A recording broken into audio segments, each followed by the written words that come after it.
नमस्कार।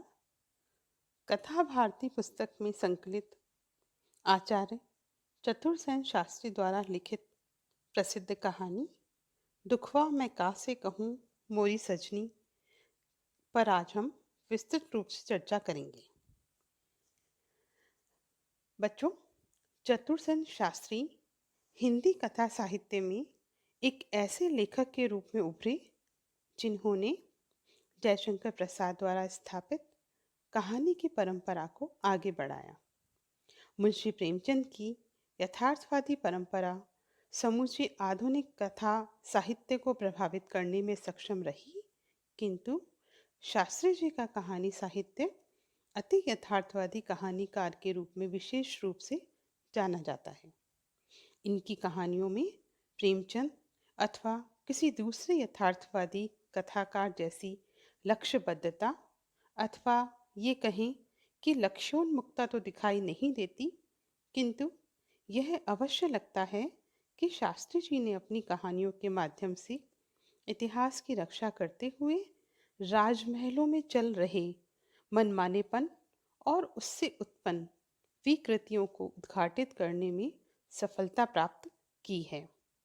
सामाजिक जीवन में व्याप्त कुरीतियों के निरूपण में भी चतुरसेन शास्त्री को विशेष सफलता प्राप्त हुई है। इस कहानी को पढ़ने के बाद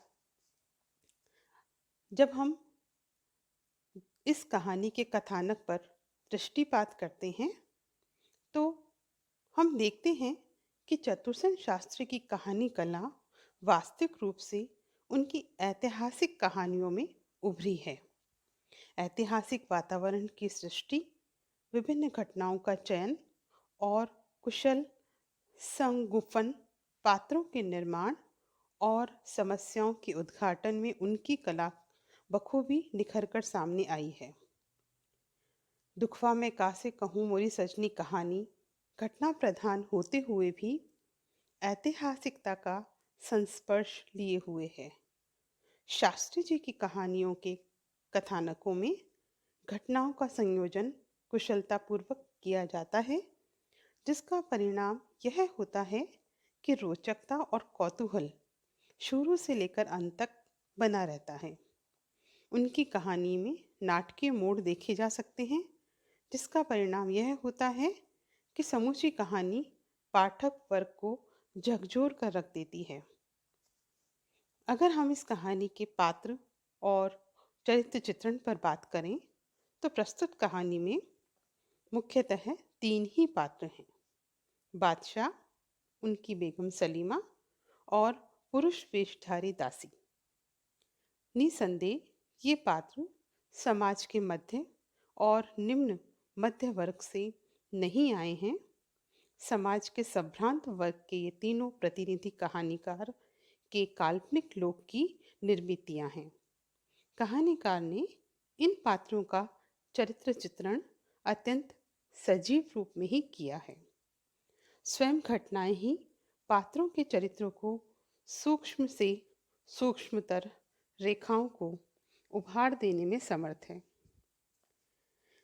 वास्तविकता तो यह है कि इस कहानी में घटनाएं इतनी अधिक हैं और इतनी खूबी के साथ संजोई गई हैं कि कहानी के अन्य तत्व उभर ही नहीं पाए हैं। प्रस्तुत कहानी के संवाद भी बहुत सशक्त और सफल बन पड़े हैं। प्रस्तुत कहानी में कहानीकार ने संक्षिप्त परंतु प्रभावशाली संवादों का प्रयोग किया है। ये संवाद मूल कथानक को तो गति देते ही हैं, उसके साथ ही पात्रों के चरित्र की सूक्ष्म रेखाओं को भी उभारते हैं। संवादों की भाषा भावानुगामिनी होने के कारण अत्यधिक प्रभावोत्पादक बन गई है। इसलिए संवादों की दृष्टि से अगर देखें तो यह कहानी अत्यंत सफल बन पड़ी है। शास्त्री जी अपने समय के काफी सशक्त कहानीकार हैं और भाषा पर उनका पूरा अधिकार है। उनकी भाषा में विशिष्ट प्रभावशीलता देखने योग्य है। उनकी भाषा के संबंध में एक विद्वान ने ठीक ही कहा है कि वे तत्सम शब्दों के साथ तद्भव शब्दों का अत्यंत सुंदर सामंजस्य बिठाते हैं, जिनसे शैली में एक विशिष्ट प्रभावशीलता उत्पन्न होती है। वे बोलचाल के शब्दों और मुहावरों को प्रयोग करते हुए पात्रानुकूल भाषा का प्रयोग करते हैं, जिससे एक ही कहानी में भाषा संबंधी विविधता प्राप्त होती है। इस दृष्टि से प्रस्तुत कहानी में भाषा वैविध्य देखा जा सकता है।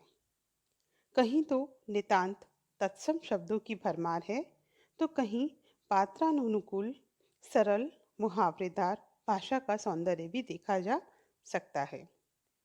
तथापि भाषा के सफल प्रयोग के संबंध में किसी प्रकार का आग्रह विशेष नहीं है और यह निसंदेह शास्त्री जी की सफलता का ही परिचायक है। हिंदी उर्दू की मिली-जुली भाषा भावों का निर्वहन करने में पूरी तरह इस कहानी में समर्थ दिखाई देती है।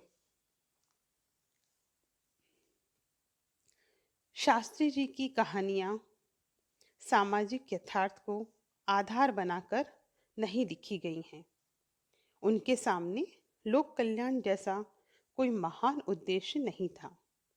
यही कारण है कि उनकी कहानियाँ पाठक को झकझोर तो सकती हैं, परंतु उसे किसी उच्च लक्ष्य की ओर प्रेरित नहीं कर सकती। शास्त्री जी की कहानियों का आरंभ कभी वातावरण निर्माण द्वारा, कभी वर्णन द्वारा और कभी समस्या के प्रस्तुतिकरण द्वारा होता है। शास्त्री जी मंझे हुए कलाकार हैं, अतः उनकी कहानियों में शैलीगत कसावट देखते ही बनती है। कहानी का आरंभ भी अत्यंत प्रभावशाली होता है। प्रस्तुत कहानी का आरंभ शास्त्री जी ने मूल कथा की पृष्ठभूमि के रूप में वातावरण का निर्माण करके किया है और कहानी का अंतिम अंश मूल कथा की चरम सीमा का दिग्दर्शन होना चाहिए। प्रस्तुत कहानी का अंत करुणामय है और इसलिए कहानीकार कहानी के अंत में मानवीय संवेदना और करुणा का अक्षय कोश रिक्त कर देता है। सलीमा निर्दोष थी, किंतु बादशाह की क्रूरता ने उसके प्राण ले लिए। बादशाह का मन पश्चाताप की भावना से परिपूर्ण है। जिस खिड़की के पास सलीमा बैठी, उस दिन रात को बादशाह की प्रतीक्षा कर रही थी। उसी खिड़की में, उसी चौकी पर बैठे हुए बादशाह उसी तरह सलीमा की कब्र दिन रात देखा करते हैं। तो उस गंभीर रात्रि के सन्नाटे में एक मर्म भेदिनी गीत की ध्वनि उठ खड़ी होती है। बादशाह साफ साफ सुनते हैं, कोई करुण कोमल स्वर में गा रहा है, दुखवा मैं कासे कहूँ मोरी सजनी।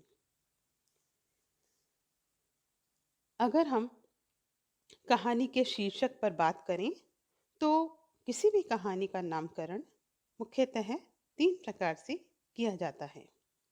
कहानी की प्रमुख घटना के आधार पर, कहानी के मुख्य पात्र के नाम के आधार पर और अंतर वस्तु के आधार पर।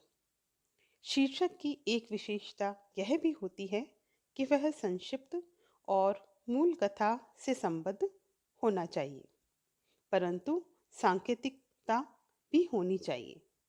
शास्त्री जी की प्रस्तुत कहानी का शीर्षक संक्षिप्त तो है ही, किंतु मूल कथा का सांकेतिक अवश्य है। यह शीर्षक कहानी की प्रमुख घटना के आधार पर दिया गया है। दुखवा मैं कासे कहूँ मोरी सजनी उस दर्द भरे गीत की पहली पंक्ति है, जो पुरुष वेशधारी दासी ने बेगम सलीमा के मनोरंजन के लिए गाया था। निसंदेह कहानी का कारुणिक स्वरूप इस दर्द भरे शीर्षक में पूरी तरह से लिपट गया है। प्रस्तुत कहानी का संपूर्ण विश्लेषणात्मक अध्ययन करने के पश्चात हम कह सकते हैं कि यह कहानी पाठक मन को पूरी तरह से झकझोर कर रख देती है। शास्त्री जी ने बादशाहों की निष्ठुरता, क्रूरता और अहंकार को हमारे सामने रखकर उस समय में बेगमों की दयनीय स्थिति का चित्रण किया है। लेखक अपने उद्देश्य को मार्मिक ढंग से व्यक्त करने में प्रस्तुत कहानी में सफल हुए हैं। धन्यवाद।